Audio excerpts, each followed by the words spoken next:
ধীরে ধীরে নির্বাচনে অংশ নেওয়ার সব পথ বন্ধ হয়ে যাচ্ছে আওয়ামী লীগের।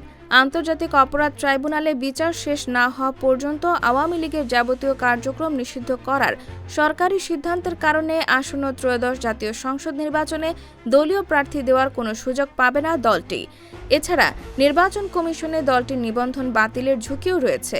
দলীয় কার্যক্রম নিষিদ্ধের সরকারি প্রজ্ঞাপন হাতে পাওয়ার পর নির্বাচন বিষয়টি সম্পর্কে সিদ্ধান্ত নিতে ইসি সভা করবে।